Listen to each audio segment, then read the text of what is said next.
When your name is Donald Trump Jr., it is pretty hard to escape your father's shadow. Introduce myself as just Don or something like that, avoid the last name at all costs. You didn't want to have to deal with everyone making those assumptions.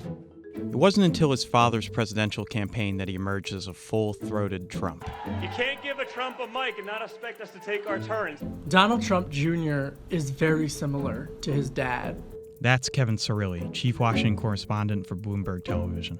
Both are ambitious, driven, and not afraid to pick a fight, even if it will lead to controversy and scandal. She deserves everything that's coming to her. Now the spotlight has turned on Donald Trump Jr. As his meeting with a Russian who promised damaging information about his father's political rival, Hillary Clinton, raises serious questions. If a foreign government offers to aid your campaign, the answer is no. I think anyone, even if they were a rookie, would realize that was inappropriate. This is how Donald Trump Jr. went from prodigal son to company man to political lightning rod. Donald Trump Jr. was born on New Year's Eve 1977 to then real estate mogul Donald Trump and his wife Ivana, a former model and skiing prodigy from Czechoslovakia. Donnie, as he was then called, grew up in Trump Tower's 53-room penthouse, surrounded by nannies and bodyguards. Donald Trump Sr. has said that he was going to be a much more engaged father with his children once they were adults. Don Jr. spent summers with his grandfather Milos in Czechoslovakia learning hunting and fishing. There he developed a love for the outdoors that would follow him throughout his life. At the age of 12, his parents had a very messy public divorce. Blaming his father, Don Jr. did not speak to him for over a year. To insulate him from unwanted attention, Ivana sent Don Jr. off to boarding school. While refusing to attend his father's wedding to Marla Maples, Don Jr. still labored on his father's construction sites for minimum wage and attended his alma mater, the University of Pennsylvania's Wharton School, earning a degree in finance and real estate. After college, he took some time for himself. He went to Colorado. He worked at a ski resort, and he was someone who didn't immediately go into the family business. In 2001, Donald Trump Jr. changed his tune. He reported for work at the Trump Organization in the same building he grew up. Don Jr. eventually rose to executive vice president, joining his father in the real boardroom and the fictional one, appearing alongside him on The Apprentice. Who would you rather see continue on with you? Ooh, Don Jr. That's a very good question. I am officially running for President of the United States. Along with his siblings Ivanka and Eric, Donald Trump Jr. was a key part of the campaign from day one.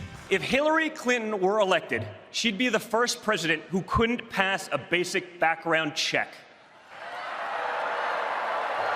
Unlike Jared Kushner and Ivanka, and you could even say Trump himself, Don Jr.'s ideologies align a lot more with the conservative base. That's Shannon Pettypiece. I'm a White House reporter with Bloomberg News. He is incredibly popular with the Trump base.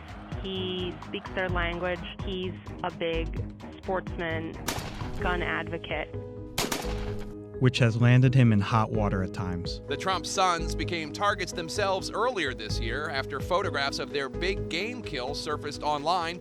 Just like his father. He's not a politician, he's not politically correct, and he's gotten criticism for it. And he is pugnacious on social media. He's said things that are considered insensitive, like comparing Syrian refugees to poisonous Skittles. He does not appear to think the rules apply to him. You can look at his father as defying the typical rules, and that's sort of the culture around the campaign. Then you could see how he was fitting right into it. After the election, Don Jr., along with brother Eric, were put in charge of running the Trump Organization. I used to always joke, hey, we're going to get him elected so we can get a little bit of peace and quiet, because he was a tough boss. He has not stayed out of politics and just been focused on real estate. He's a very effective fundraiser, and the assumption is that he was, and maybe will still, continue being very involved in the RNC. As the accusations mount, Donald Trump has come out in support of his son, in his own way. My son is a wonderful young man, great young man. He's a fine person, and I think it's a meeting that most people in politics probably would have taken. If Donald Trump Jr. can somehow weather the growing legal storm with his reputation intact, there's a sense that if anyone from the family was going to have a political future, Don Jr. would be real natural. Which would likely prove to be a wild ride. Donald Trump Jr., he's authentic. The public might not agree with it, but you know if you ask Donald Trump Jr. a question, you're going to get what he thinks.